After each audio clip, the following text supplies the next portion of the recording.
12वीं कक्षा की युवक भारती इस पुस्तक से हम पढ़ने जा रहे हैं आज चुनिंदा शेर। शेर सभी को बहुत अच्छे लगते हैं। बहुत बार वो रोमांटिक होते हैं, फिलोसॉफिकल होते हैं। फिलोसॉफिकल यानी जिंदगी के बारे में होते हैं। अब ये जो शेर है ये लिखे हुए हैं कैलाश जी सेंगर ने। उर्दू कविता का एक लोकप्रिय प्रकार गजल है, जिसे गढ़ने में शेरों की अहम भूमिका होती है। गढ़ने में यानी रचना करने में बहुत सारे शेर मिलकर गजल तैयार होती है। और वो जो गजल होती है वो हमें सुनने में, पढ़ने में बहुत सुंदर लगती है, बहुत मधुर लगती है। गजल की लोकप्रियता के फलस्वरूप इसे हिंदी ने भी अपना लिया है। हिंदी ने भी इसलिए कहा हुआ है क्योंकि गजल और शेर जो है वो दोनों भी ज्यादा से ज्यादा किस में रहते हैं, तो उर्दू में रहते हैं। इसलिए गजल हिंदी में आते आते रूमानी भावभूमि से हटकर यथार्थ की जमीन पर खड़ी हो जाती है। अब ये रूमानी क्या है ये समझ लो, जिसमें बहुत ज्यादा भावनाएं होती है, ऐसा रूमानी भावभूमि। बहुत ज्यादा एक्सट्रीम भावनाएं जिसमें है वो, और उससे हटकर यथार्थ, यथार्थ मतलब फैक्ट, रियलिटी, उसकी जमीन पर खड़ी हो जाती है। इन शेरों द्वारा हिंदी गजलों ने अपनी अभिव्यक्ति शैली के बल पर लोकप्रियता प्राप्त की है। अभिव्यक्ति, अपना मत स्पष्ट करना, अपने मत को, वो कवि का मत है और उसे स्पष्ट किए हुआ है। अब पर्टिकुलर ये जो कविता है ये काव्य रचना है।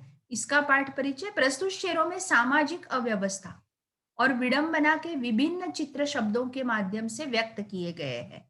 विडंबना करना, क्रिटिसाइज, किसी को अगर कुछ बोलना है तो शेरों के द्वारा भी बोल सकते हैं। इसमें सामाजिक अव्यवस्था जैसे करप्शन हो सकता है, ठीक है, या फिर बुरी प्रथाएं जो है वो हो सकती है। आम आदमी की अनसुनी कराहे इन शेरों के माध्यम, कराहा यानी दुख, इन शेरों के माध्यम से कवि हम तक पहुंचाने का प्रयास करता है। विवशताओं के कारण आम आदमी, विवशता यानी हेल्पलेसनेस, कि कभी कभी हम बहुत हेल्पलेस हो जाते हैं, विवश हो जाते हैं, अपनी पीड़ा दुख अभिव्यक्त करने में स्वयं को असमर्थ पाता है। जब कुछ सूझता नहीं है, क्या करूं क्या ना करूं, हम असमर्थ हैं, ये शेर उन्हीं विवशताओं को व्यक्त करने का माध्यम बन जाते हैं, है ना। इसलिए डिप्रेशन से बचना है तो ऐसा बोलते हैं कि पढ़ो, लिखो, मन में जो है वो लिखो, उसे बोलते हैं अभिव्यक्ति। वो अभिव्यक्ति करना है। तो इसलिए अगर जब हम असमर्थ हो जाते हैं, बहुत हेल्पलेस हो जाते हैं, रेस्टलेस हो जाते हैं, तो शेर हमें पढ़ने से क्या हो जाता है, एक माध्यम मिल जाता है अपनी अभिव्यक्ति जताने का। मनुष्य की इस विवशता को और उसे समाप्त करने के प्रयासों को कवि ने वाणी प्रदान की है। शब्दों के द्वारा ये विवशता जो है ये बताई हुई है। तो चलिए आज एंजॉय करते हैं हम शेर। अब पहला शेर उसमें का, गजलों से खुशबू बिखराना हमको आता है, गजलों से खुशबू बिखराना हमको आता है, चट्टानों पर फूल खिलाना हमको आता है, चट्टानों पर फूल खिलाना हमको आता है। कितना सुंदर कहा है। अब कवि खुद क्या है, गजल लिखने वाले हैं। पहला एक चित्र भी दिख रहा है, देखिए बाजू में, कि कवि क्या कहते हैं, गजलकार। कवि यानी ये गजलकार है, गजल बनाने वाले हैं। तो वो बोलते हैं कि मुझे अपनी गजलों से खुशबू फैलाना आता है, हर जगह पे मुझे अपने शेर जो है वो फैलाना आता है, और चट्टानों पर भी फूल खिल सकते हैं। चट्टान पर पानी कहाँ से आएगा, लेकिन वहां फूल खिलते हैं। कैसे, अब ये शेर से कवि क्या कहना चाहते हैं, देखिए। यहाँ गजलकार कहना चाहते हैं कि जो अपनी रोजनिजी जिंदगी है, जो हमारा व्यवहार है, वो व्यवहार में क्या हो जाता है, लोगों को हम खुशियां बांट सकते हैं। और कितनी भी कड़ी मेहनत करके, कितनी भी विपरीत परिस्थिति, चट्टान के जैसी परिस्थिति जहां पे फूल खिल ही नहीं सकता है, और ऐसी विपरीत परिस्थिति में भी हर्ष प्राप्त करना, सुख प्राप्त करना, ये हमको आता है। मतलब कि मैं क्या करूंगा, मेरे शब्दों से, मेरे कार्य से हर जगह खुशबू बिखराऊंगा, जैसे कि गजलकार गजलों से खुशबू बिखराता है। चट्टानों पर फूल खिलाना कोई आसान काम नहीं है। वैसे ही जो आसान काम नहीं है, ऐसे मुश्किल कार्य में भी डट के खड़े होके वो कार्य में हमें यशस्विता मिलाना आता है, ऐसा कवि का कहना है। एकदम इजी है, कोई डिफिकल्ट नहीं है। पहला, परिंदों को शिकायत है कभी तो सुन मेरे मालिक, परिंदों को शिकायत है कभी तो सुन मेरे मालिक, तेरे दानों में भी शायद लगा है घुन मेरे मालिक। परिंदे यानी पंछी, बर्ड्स, उनको शिकायत है कि मेरा मालिक मेरे सुनता नहीं है, मेरा ईश्वर मेरी सुनता नहीं है ना। और जब सुनता भी है, दाना देता भी है, इतना सुंदर है। देखिए, परिंदों को क्या होना, खाने के लिए दाना और रहने के लिए घोंसला, बस दो ही होना। तो जब दाना देता है, तब दाना देता है तो परिंदों को, लेकिन उसमें भी शिकायत है। क्या शिकायत है? कि उसमें लगा है घुन मेरे मालिक। घुन जो होता है एक कीड़ा जो अनाज को खाकर खोखला बना देता है, फंगस जिसे बोल सकते हैं आप, कि दाने हैं भी तो उसमें तो फंगस लगा हुआ है। क्या कहना चाहते हैं गजलकार यहाँ पे? तो गजलकार यह कहना चाहते हैं कि ऐसे मजबूर लोग हैं ये परिंदों के जैसे, उनको वो शिकायत ही शिकायत करने लगे हैं कि ईश्वर उनकी मदद नहीं करते हैं, और जो भी देते हैं उसमें भी कुछ ना कुछ कम देते हैं। जैसे कि परिंदों के दानों में घुन लगा है, घुन यानी कीड़ा।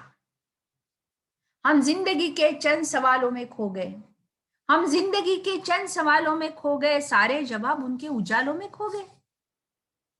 हम जिंदगी के चंद सवाल, चंद मतलब कुछ, हम जिंदगी के कुछ सवालों में यूं खो गए हैं और सारे जवाब उनके उजाले में खो गए हैं। उजाला यानी प्रकाश, लाइट। कि यहाँ पे गजलकार क्या कहना चाहते हैं? देखिए, यहाँ पे गजलकार कहना चाहते हैं कि जिंदगी कुछ परेशानियों को सुलझाने में, अब जिंदगी है तो परेशानियां तो रहेंगी, और परेशानियां हैं तो उनको सुलझना तो पड़ेगा, है ना। बिना सुलझाए, रास्ता है, रास्ते में बहुत बड़ा पत्थर है, हमारी गाड़ी जो है वो आगे नहीं जा सकती है, तो हमारी गाड़ी अगर आगे नहीं जा सकती तो वो पत्थर हटाना पड़ेगा ना। जो कोई भी परेशानी है, जो कोई भी तकरार है हम लोगों को, वो तकरार को सुलझाना तो पड़ेगा। तो फिर हम जिंदगी के चंद सवालों में खो गए, हम परेशानी में इतने उलझ गए हैं, इतने उलझ गए हैं, हम उन्हें सुलझाने की कोशिश कर रहे हैं, और हम इतने उलझा गए कि जिंदगी के असली उद्देश्य को ही हम भूल गए हैं। सारे जवाब उनके उजालों में खो गए। हमारे जिंदगी जीने का उद्देश्य, पर्पस क्या है? वो उजाला है, वो उजाले में ही जवाब ढूंढो। वो खो गए हैं जवाब। हम जो परेशानी है, वो परेशानी को इतना बड़ा बना रहे हैं कि वो परेशानी सुलझाते सुलझाते हम ये भूल गए हैं कि हमारे जीवन का उद्देश्य क्या है। अब हमारे जीवन का उद्देश्य है, समझो, डॉक्टर बनना, ठीक है, ये बहुत छोटा सा उद्देश्य है। किसी का उद्देश्य होगा समाज कार्य करना, है ना। तो फिर ये समाज कार्य करते करते क्या होगा कि आजू बाजू में तुम लोगों को ऐसे लोग मिलेंगे कि जो तुम्हारे काम को बहुत क्रिटिसाइज कर रहे हैं। हम क्या करते हैं कि उन्हें, उनका सामना करते हैं जो हमें तकलीफ दे रहे हैं, हालांकि उनका सामना करना हमारा उद्देश्य नहीं है। मतलब क्या हो गया कि जवाब क्या है? जवाब क्या है? समाज कार्य करना।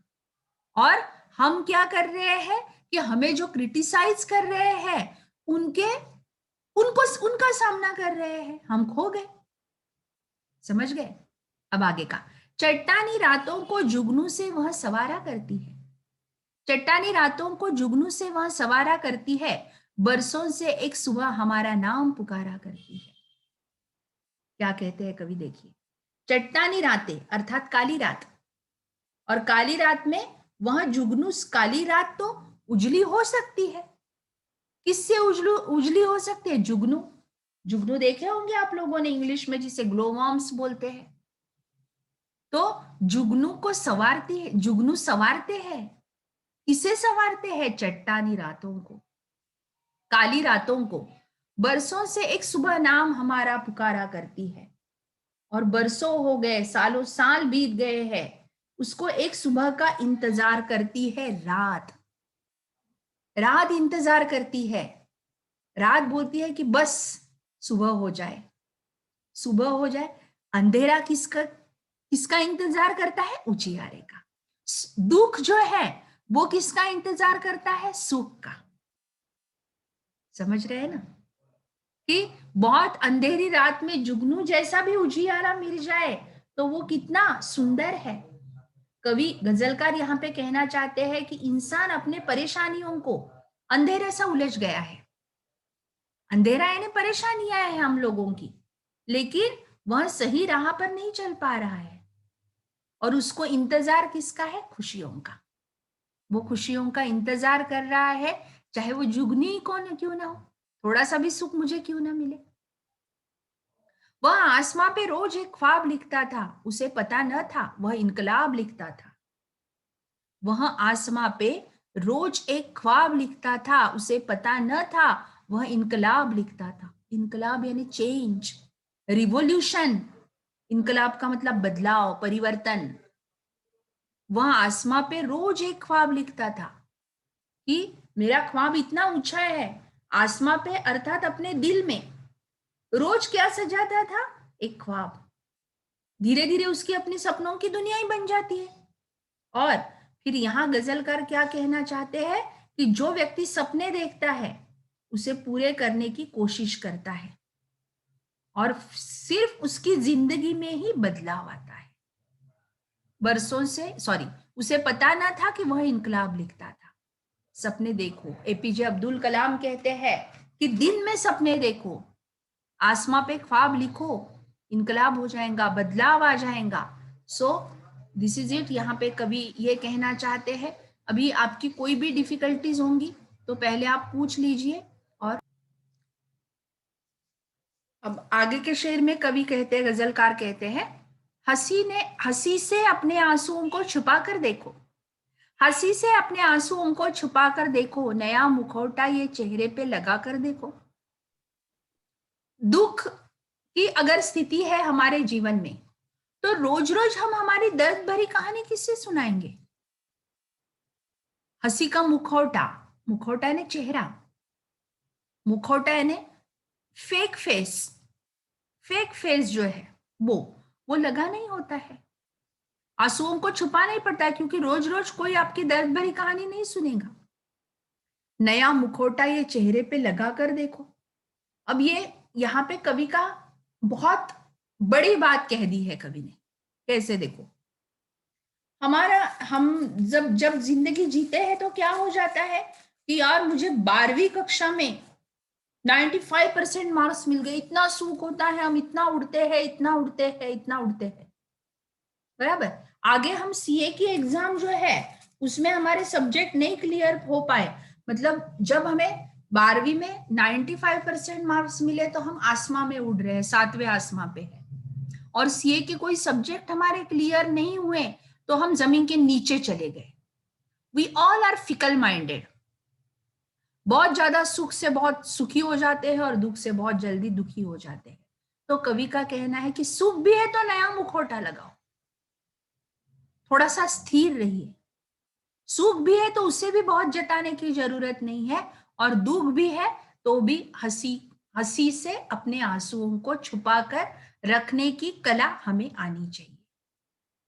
वह फकीरों की दुआओं में असर देता है, वह फकीरों की दुआओं में असर देता है, आंख से इत्र बांटने का हुनर देता है। वाह! इत्र यानी परफ्यूम, अतर।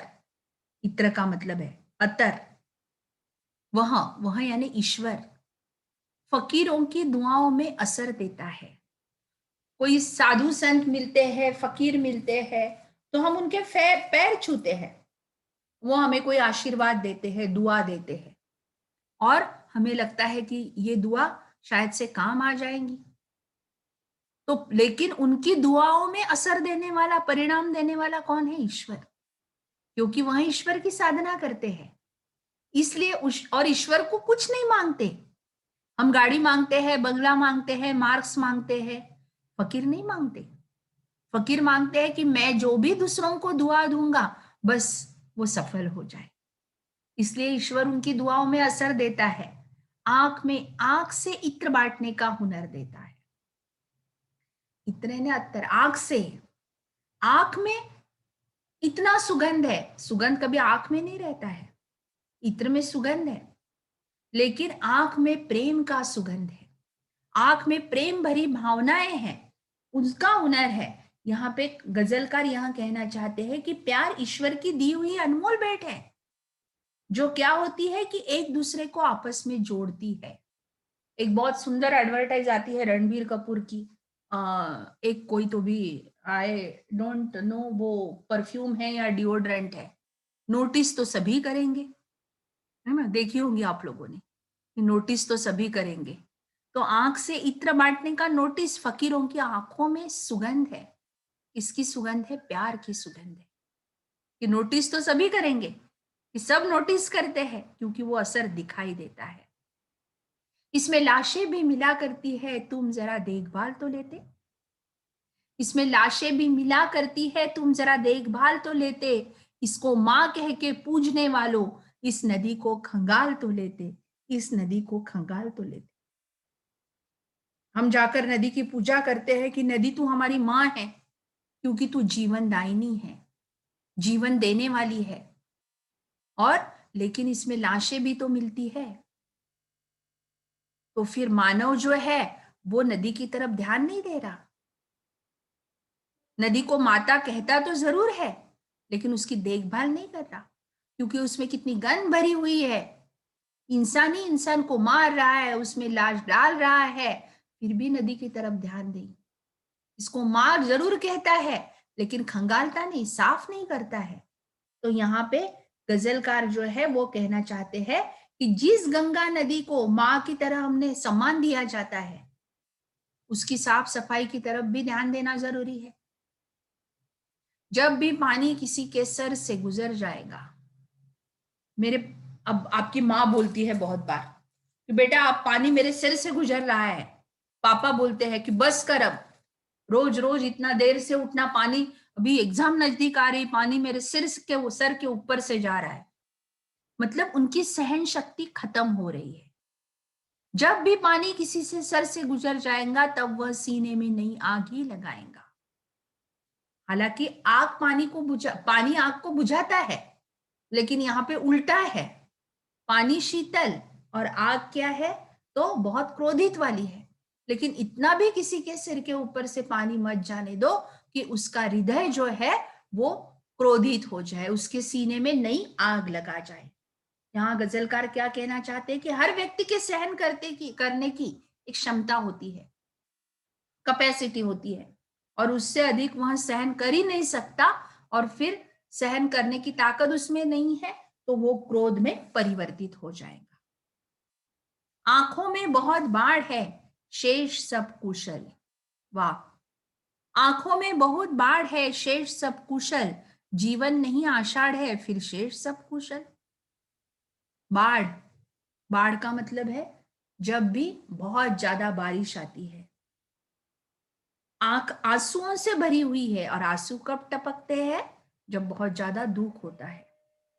आंखें आंसुओं से भरी हुई है, ऐसा लग रहा है कि जैसे दुख का आषाढ़, आषाढ़ यानी सावन के पहले का महीना, प्रेसिडेंट सावन, सावन के पहले का। शेष सब कुशल, कुशल का मतलब है बाकी सब ठीक है, इस दुख के अलावा बाकी सब ठीक है।